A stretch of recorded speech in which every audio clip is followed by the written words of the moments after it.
నమస్కారం. డిజిటల్ తరగతులకు స్వాగతం. మన శరీరంలో వివిధ రకాల జీవక్రియలు జరుగుతూ ఉంటాయి. ఈ జీవక్రియలు మానవ మనుగడకు ఎంతో అవసరం. ఈ జీవక్రియలలో మన శరీరానికి ఉపయోగపడే అంచె ఉత్పన్నాలతో పాటు హానికరమైన వ్యర్థ పదార్థాలు ఉప ఉత్పన్నాలుగా ఏర్పడుతూ ఉంటాయి. ఈ హానికర వ్యర్థ పదార్థాలు శరీరం నుంచి తొలగించబడాలి, లేకపోతే ప్రాణహాని కలిగే అవకాశం కూడా ఉంది. శరీరంలోని ఈ వ్యర్థ పదార్థాలను తొలగించే ప్రక్రియను విసర్జన అని అంటారు. విసర్జనకు ఉపయోగపడే అవయవాలను విసర్జక అవయవాలు అంటారు. వివిధ జీవులలో వివిధ రకాల విసర్జక అవయవాలు ఉంటాయి. మన శరీరంలో విసర్జనకు ఉపయోగపడే అతి ముఖ్యమైన అవయవాలు మూత్రపిండాలు. ఈ మూత్రపిండాలు నిరంతరం మన శరీరంలోని రక్తంలో ఉన్న మలినాలను వేరు చేస్తూ రక్తాన్ని శుద్ధి చేస్తూ ఉంటాయి. ఇంత గొప్ప పనిని నిర్వర్తించేటటువంటి మూత్రపిండాలు వివిధ కారణాల చేత ప్రమాదవశాత్తు పనిచేయకపోయినట్లయితే శరీరంలో ఉన్న వ్యర్థాలు తొలగించబడవు. అట్టి పరిస్థితులలో తప్పనిసరిగా డయాలసిస్ అనే యాంత్రికాన్ని ఉపయోగించవలసి ఉంటుంది. పిల్లలు, డయాలసిస్ అంటే ఏమిటి? డయాలసిస్ ఎలా చేస్తారు? డయాలసిస్ చేయకపోతే ఏమవుతుంది? తదితర విషయాలు తెలుసుకోవడానికి 10వ తరగతి జీవశాస్త్రంలోని విసర్జన వ్యర్థాలు తొలగింపు వ్యవస్థ అనే పాఠంలోని డయాలసిస్ అనే పాఠ్యాంశాన్ని ఈ వీడియో ద్వారా పరిశీలిద్దాం. మన శరీరంలో 2 మూత్రపిండాలు ఉదర కుహరంలో పృష్ఠకుడ్యానికి అతుక్కొని వెన్నెముకకు ఇరువైపులా 2 ఉంటాయి. మూత్రపిండాలలో వడపోత జరిపినటువంటి మూత్రం మూత్రనాళాల ద్వారా మూత్రాశయాన్ని చేరుతుంది. మూత్రపిండం యొక్క అంతర్నిర్మాణం. దీని అంతర్నిర్మాణంలో వల్కలము, దవ్వ అనే భాగాలుంటాయి. మూత్రపిండంలో నిర్మాణాత్మక క్రియాత్మక ప్రమాణాలు నెఫ్రానులు. వీటిని వృక్క ప్రమాణాలు అని కూడా అంటారు. మాల్ఫీజియన్ దేహంలో ఉన్న రక్తకేశ నాళికా గుచ్చము గుచ్చగాలనం చేస్తూ ఉంటుంది. దీనిని సూక్ష్మగాలనం అని కూడా అంటారు. దీనిలో వ్యర్థాలు తొలగించబడుతూ ఉంటాయి. ఒక నెఫ్రాన్ నిర్మాణం చూసినట్లయితే దానిలో 2 భాగాలు ఉంటాయి. ఒకటి మాల్ఫీజియన్ దేహము, 2 వృక్క నాళిక. మాల్ఫీజియన్ దేహంలో బౌమను గులిక, రక్తకేశ నాళిక గుచ్చము గ్లోమెరులస్ను కలిపి అనే నిర్మాణాలు ఉంటాయి. వృక్క నాళికలో సమీపస్థ సంవలిత నాళము, హెన్లీసిక్యము, దూరస్థ సంవలిత నాళం అనే భాగాలు ఉంటాయి. పిల్లలు, ఇక్కడ మూత్రపిండం యొక్క నిలువుకోత, నెఫ్రాన్ నిర్మాణం పరిశీలించండి. మూత్రపిండం యొక్క నిలువుకోత పటంలో మూత్రం వడపోత జరిగి మూత్రాశయం నిండిన తర్వాత మూత్రం విసర్జించాలనేటటువంటి భావన కలుగుతుంది. అప్పుడు మూత్రం విసర్జించడం అనేది జరుగుతుంది. అందరి మూత్రపిండాలు ఇలానే ఆరోగ్యంగా ఉంటాయా? మీరెప్పుడైనా ఇలాంటి సమస్యలతో బాధపడే వారిని చూశారా? అవి నడుము నొప్పి, బాధాకరమైన మూత్ర విసర్జన, మూత్ర విసర్జనలో ఇబ్బందులు ఏర్పడటం, కాళ్ళ వాపు రావడం. ఇక్కడ వీడియోలో గమనించండి. శరీర భాగాలు వాపు రావడం, కాళ్ళ వాపులు స్పష్టంగా కనపడుతున్నాయి. మోకాలు పైన భాగం కూడా వాపు కనిపిస్తున్నది. చర్మ సంబంధ సమస్యలు, ఆ చర్మ సంబంధ సమస్యలు చేతులపైన, కాళ్ళపైన, ముఖం పైన గమనించవచ్చును. కండరాల నొప్పులతో బాధపడుతున్న వ్యక్తిని చూడండి. కండరాల నొప్పులు భరించలేక బాధన వ్యక్తం చేస్తున్నటువంటి వ్యక్తిని గమనించండి. నాసియా తల తిరుగుతున్నటువంటి వ్యక్తిని గమనించండి. ఆకలి లేకపోవడం, కడుపు నొప్పి, ఇలాంటి సమస్యలు ఎందుకు వస్తుండవచ్చు? ఆరోగ్యకరమైన మూత్రపిండాలు వ్యాధికి గురి కావడానికి గల కారణాలు పరిశీలిద్దామా? దాని కారణాలను డాక్టర్ల యొక్క అభిప్రాయంలోనే మీరు వినండి. ఇప్పుడు మనం డిహైడ్రేషన్ అవ్వడం వల్ల కూడా మూత్రపిండాలు చెడిపోవడానికి కారణం ఉంటుంది. అదేవిధంగా కూడా ఓటీసీ డ్రగ్స్ మనకి ఇష్టానుసారంగా మందులు వాడడం వల్ల కూడా అది కిడ్నీల మీద దుష్ప్రభావాలు చూపే అవకాశం ఉంటుంది. స్మోకింగ్ వలన కూడా కిడ్నీలు దెబ్బతినే అవకాశాలు ఎక్కువగా ఉంటాయి. అదేవిధంగా ఆల్కహాల్ తీసుకోండి. ఇంకొకటి మనం తాగే వాటర్లో కూడా క్లోరైడ్ పర్సెంట్ ఎక్కువగా ఉండడం వలన కిడ్నీలు దెబ్బతినే అవకాశాలు కూడా ఎక్కువగా ఉంటాయి. ఇంకొకటి మనం ఇష్టానుసారంగా కూడా నచ్చిన విధంగా మందులు ఎక్కువ కూడా వాడకూడదు. ఓటీసీ డ్రగ్స్కి దూరంగా ఉండాలి. వాటరు రోజు కూడా 5 లీటర్ల వాటరు ఖచ్చితంగా తీసుకోవాలి. గుండె సంబంధిత వ్యాధుల వలన కూడా కిడ్నీలు దెబ్బతినే అవకాశాలు ఎక్కువగా ఉంటాయి. రక్తం తక్కువ అవడం వల్ల కూడా కిడ్నీలు దెబ్బతింటాయి. మూత్రపిండాలు వ్యాధికి గురి అయ్యాయని ఏ లక్షణాల ద్వారా గుర్తిస్తారు? ఇప్పుడు కిడ్నీ ప్రాబ్లం వచ్చిందని ఎలా తెలుసుకుంటాం అంటే, ఒకవేళ మీకు కాళ్ళు చేతులు వాయడం లాంటివి, కడుపులో ఎక్కువ నొప్పి రావడం, కొన్నిసార్లు రక్తం తక్కువ ఉండడం వల్ల కూడా కిడ్నీ సమస్యలు అనేవి వస్తుంటాయి. ఇది ఖచ్చితంగా చూసుకోవాల్సిన సమస్య. ఎంత త్వరగా కనిపెడితే అంత తొందరగా మీ కిడ్నీని పాడవకుండా కాపాడగలుగుతాము. ఒకసారి పాడైందంటే మాత్రం కొన్ని సందర్భాల్లో మాత్రమే అది మళ్ళీ తిరిగి దాని ఫంక్షన్కి రిటర్న్ అవుతుంది. ముందు ఎవరికైనా షుగర్ కానీ డయాబెటీస్ కానీ ఉన్నప్పుడు మీరు ఖచ్చితంగా తరచూ చెక్ చేయించుకుంటూ ఉంటేనే మంచిది. లేకపోతే ఇంకా దురదల్లో కూడా చాలా రకాలు ఉంటాయి. దురదలు అనేవి కూడా దురదలు వచ్చినప్పుడు మీరు తొందరగా డర్మటాలజిస్ట్ దగ్గరికి వస్తే వాళ్ళు ఒకవేళ అది కిడ్నీకి సంబంధించింది అయితే వాళ్ళే కిడ్నీ వాళ్ళ దగ్గరికి పంపిస్తూ ఉంటారు. అలా కాకుండా ఇంకా చిన్నప్పటి నుంచి మీకు కాళ్ళు సరిగ్గా లేకపోవడం, కాళ్ళు అడుగు తప్పు పడడం, ఇవన్నీ కూడా కిడ్నీకి సంబంధించిన జబ్బుల వల్లనే వస్తుంది. కిడ్నీ సమస్యల్ని త్వరగా పరిష్కరించు. మూత్రపిండాలకు సంబంధించిన వ్యాధుల నిర్ధారణ కోసం ఎలాంటి పరీక్షలు చేస్తారు? మూత్రపిండాలు చెడిపోయినట్లయితే దానికి ఆ విషయం రక్త పరీక్షల్లో కూడా బయటపడుతుంది.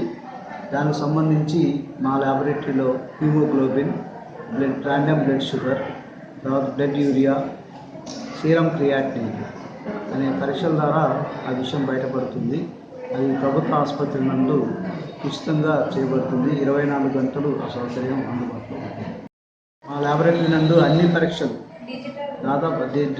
పరీక్షలు డిజిటల్ మీటర్స్లో కూడా ఉచితంగా చేయబడతాయి. 24 గంటలు కూడా ఈ సౌకర్యం అందుబాటులో ఉంటుంది. మూత్రపిండాలు చెడిపోకుండా ఉండాలంటే తీసుకోవాల్సిన జాగ్రత్తలు ఏమిటి? దానికి పరిష్కారం ఏంటి అంటే, మీరు తినే ఫుడ్ తీసుకునేది చాలా మంచిగా తీసుకోవాలి. మంచినీళ్ళు, ఇప్పుడు కాలంలో మంచినీళ్ళని ఎవరు ఎక్కువ పట్టించుకోవట్లేదు. శుద్ధమైన మంచినీళ్ళు అనేది చాలా ఇంపార్టెంట్ అన్నమాట. వాటర్ ఎంత బాగా తీసుకుంటే అంత మంచి హెల్తీగా ఉంటారు మీరు. ఫుడ్స్లో వెజిటేబుల్స్, గ్రీన్ అంటే ఆకుకూరలు అలాంటివి అయితే బాగా తినడం వల్ల కిడ్నీని కాపాడుకోవచ్చు. ఎక్కువ కూడా బాడీ డీహీట్ అవ్వకుండా వాటర్ అనేది రోజు తాగుతూ ఉండాలి. 3 పూటలు కూడా బాడీకి కావలసినంత వాటర్ తీసుకోవాలి. అలాగే స్మోకింగ్, బాడీలో ఎలక్ట్రోలైట్స్ బ్యాలెన్స్ అనేది కూడా కంటిన్యూ చేయాలి. అలాగే సోడియం అయినా కానీ పొటాషియం లెవెల్స్ అయినా కానీ తగ్గకుండా చూసుకోవాలి. మూత్రపిండాలు పనిచేయనప్పుడు తప్పని పరిస్థితులలో డయాలసిస్కు ఎందుకు వెళ్ళాల్సి వస్తుంది? కొన్నిసార్లు ఎప్పుడైనా లేట్గా కనిపెట్టినా, కొంతమంది ఈ నొప్పి వస్తుంది పట్టించుకోకపోవడం, ఇలాంటివి చేయడం వల్ల కిడ్నీ పూర్తిగా దెబ్బతిని డయాలసిస్ వరకు దారితీస్తుంది. ఒకసారి డయాలసిస్కి వెళ్ళిందంటే లైఫ్ లాంగ్ చేయించుకుంటూనే ఉండాలి. 10 సంవత్సరాలకి మించి ఎక్కువ కూడా డయాలసిస్ కష్టమైపోతుంది. కిడ్నీ మార్పిడికి వెళ్ళాలి. చాలా ఖర్చుతో కూడుకున్న సమస్య ఇదంతా. డయాలసిస్ యాంత్రికంలో ఏం జరుగుతుంది? డయాలసిస్ యాంత్రికం విచక్షణాస్తరం ఫిల్టర్ల ద్వారా వివిధ పరిమాణాలలో గల అణువుల వడపోతను వీడియోలో గమనించండి. ఈ మొదటి డిస్క్ ఒక ఫిల్టర్ను సూచిస్తుంది. పరిమాణంలో పెద్దగా ఉన్న అణువులు ఈ డిస్క్ను దాటి వెళ్ళలేకపోవడాన్ని మనం గమనించవచ్చు. ఈ రెండవ డిస్క్ను విచక్షణ స్థరంగా చెప్పవచ్చు. ఇక్కడ కూడా కొన్ని అణువులు ఫిల్టర్ కావడాన్ని గమనించవచ్చు. నీలం, పర్పుల్ రంగులో గల బాల్స్ సొల్యూషన్ పార్టికల్స్ను సూచిస్తాయి. ఇవి విచక్షణ తరం ద్వారా వెళ్ళగలుగుతాయి. ఈ రకంగా వివిధ రకాల ఫిల్టర్స్ను విచక్షణ స్తరాన్ని ఉపయోగించి అణువులను పరిమాణముల వారీగా వేరు చేయడమే డయాలసిస్లో ఇమిడి ఉన్న సూత్రం.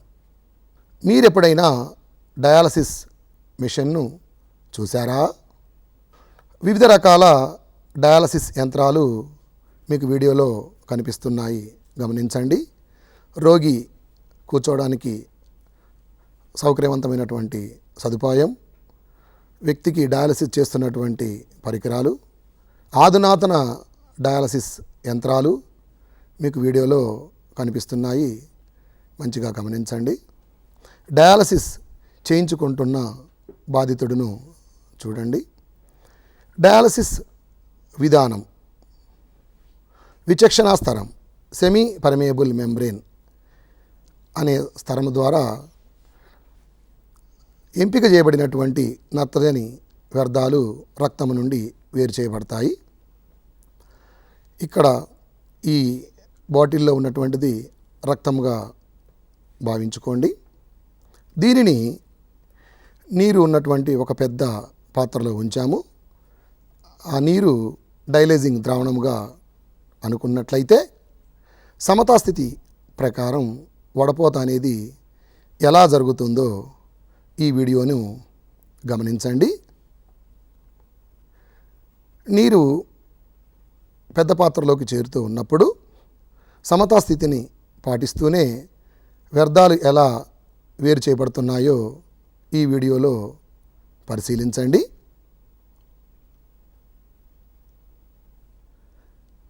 డయాలసిస్ యాంత్రికంలో మొత్తం పరికరాల అమరిక విధానాన్ని జాగ్రత్తగా పరిశీలించండి. వేరు చేయబడిన ద్రవరూప వ్యర్థాలు సేకరించబడే ప్రదేశాన్ని కూడా గమనించండి. ఇక్కడ మీకు వీడియోలో డయాలసిస్ పరికరం కనిపిస్తున్నది. డయాలసిస్ దృశ్యాలను పరిశీలిద్దాం, వివరాలను తెలుసుకుందాం.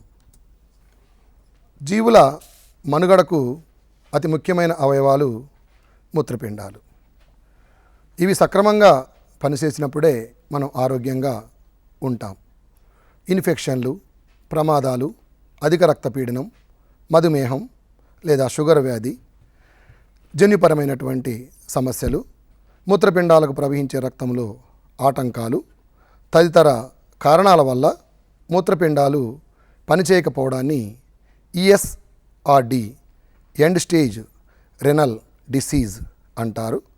ఫలితంగా శరీరంలో నీరు, వ్యర్థ పదార్థాలు నిండిపోతాయి.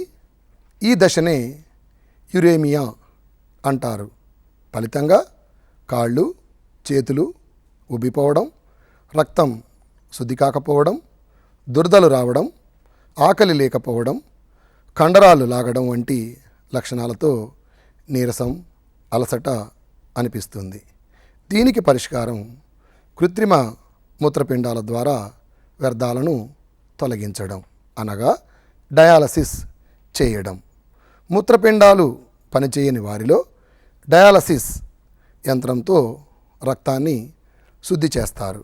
డయాలసిస్ రెండు రకాలు: హీమోడయాలసిస్, పెరిటోనియల్ డయాలసిస్.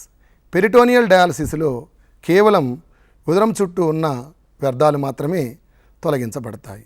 హీమోడయాలసిస్లో రక్తంలో ఉన్న నత్రజని వ్యర్థాలు అన్నీ పూర్తిగా తొలగించబడతాయి. కావున హీమోడయాలసిస్ అనేది ఉత్తమమైనటువంటి పద్ధతి. హీమోడయాలసిస్ అనే ప్రక్రియను ఎలా చేస్తారో ఇప్పుడు మనం వీడియోలో పరిశీలిద్దాం.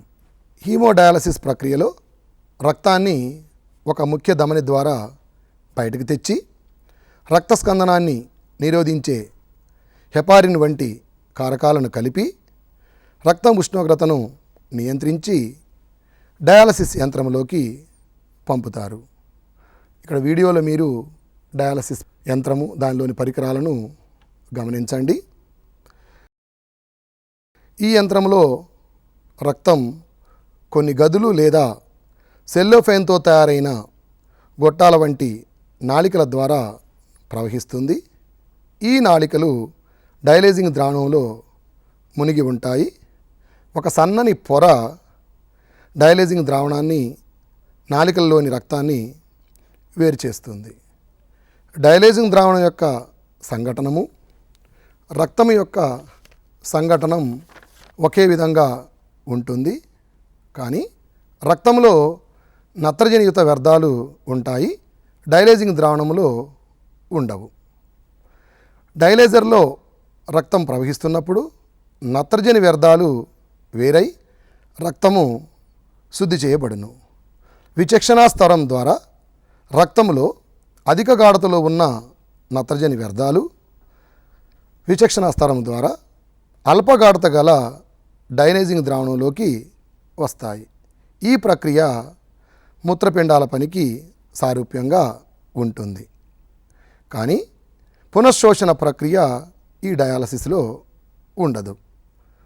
డయాలసిస్కు 3 నుంచి 6 గంటల సమయం పడుతుంది. డయాలసిస్ చేసేటప్పుడు ముందుగా వ్యక్తి యొక్క బరువును చూస్తారు. డయాలసిస్ ప్రక్రియ ఎప్పుడు వైద్యుల పర్యవేక్షణలోనే జరుగుతూ ఉంటుంది. డయాలసిస్ ప్రక్రియ పూర్తయిన తర్వాత శుద్ధి చేయబడిన రక్తాన్ని తిరిగి శరీరంలోని సిర ద్వారా ఎక్కిస్తారు. ఎక్కించే ముందు రక్తం యొక్క ఉష్ణోగ్రతను శరీర ఉష్ణోగ్రతకు సరిపోయేటట్లు చూసుకొని శరీరంలోకి సిర ద్వారా ఎక్కిస్తారు. మూత్రపిండాలు పనిచేయని వేలాది మంది రోగులకు ఈ డయాలసిస్ అనే ప్రక్రియ ఎంతగానో తోడ్పడుతుంది. ఇప్పటి వరకు మనం నేర్చుకున్నటువంటి పాఠంలోని ముఖ్యాంశాలను మరొకసారి పరిశీలిద్దాం. మూత్రపిండాలు పనిచేసే విధానం, మూత్రపిండాలకు సంబంధించినటువంటి జాగ్రత్తలు, మూత్రపిండాలు పనిచేయకపోతే వచ్చేటటువంటి సమస్యలు, మూత్రపిండాలు పనిచేయని ఫలితంగా వచ్చే లక్షణాలను తెలుసుకున్నాం. మూత్రపిండాలు పనిచేయట్లేదని తెలుసుకోవడానికి ఉపయోగించే పరీక్షల గురించి తెలుసుకున్నాం. మూత్రపిండాలు పూర్తిగా పనిచేయని వారిలో డయాలసిస్ అనే ప్రక్రియ ఎలా దోహదపడుతుందో తెలుసుకున్నాం. డయాలసిస్ అనే యాంత్రికాన్ని వీడియో ద్వారా మనం పరిశీలించాం. పిల్లలు, ఈ పాఠానికి సంబంధించినటువంటి మూల్యాంకనాన్ని పరిశీలిద్దాం.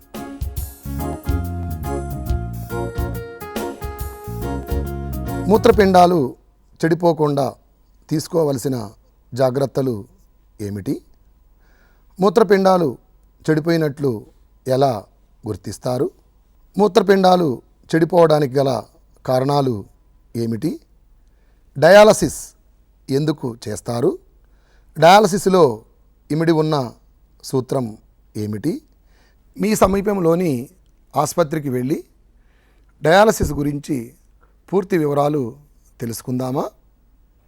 ఇంతవరకు మనం మూత్రపిండాలు పనిచేసే విధానం, మూత్రపిండాల గురించి తీసుకోవలసిన జాగ్రత్తలు, మూత్రపిండాలు పాడైపోయినట్లయితే వచ్చే సమస్యలు, వ్యాధి లక్షణాలు, తప్పని పరిస్థితులలో డయాలసిస్ అనేటటువంటి ప్రక్రియ చేయాల్సి వచ్చినప్పుడు డయాలసిస్ ఎలా చేస్తారు, దానిలో ఇమిడి ఉన్న సూత్రం మొదలైన అంశాలను తెలుసుకున్నాం. మానవ శరీరంలో మూత్రపిండాల యొక్క పాత్ర ఎంత ముఖ్యమైనదో మీరు తెలుసుకున్నారు. ప్రతి అవయవం మన శరీరంలో చాలా ముఖ్యం. అన్ని అవయవాలు మంచిగా ఉంటేనే మనం ఆరోగ్యంగా ఉంటాం. ఆరోగ్యమే మహాభాగ్యం.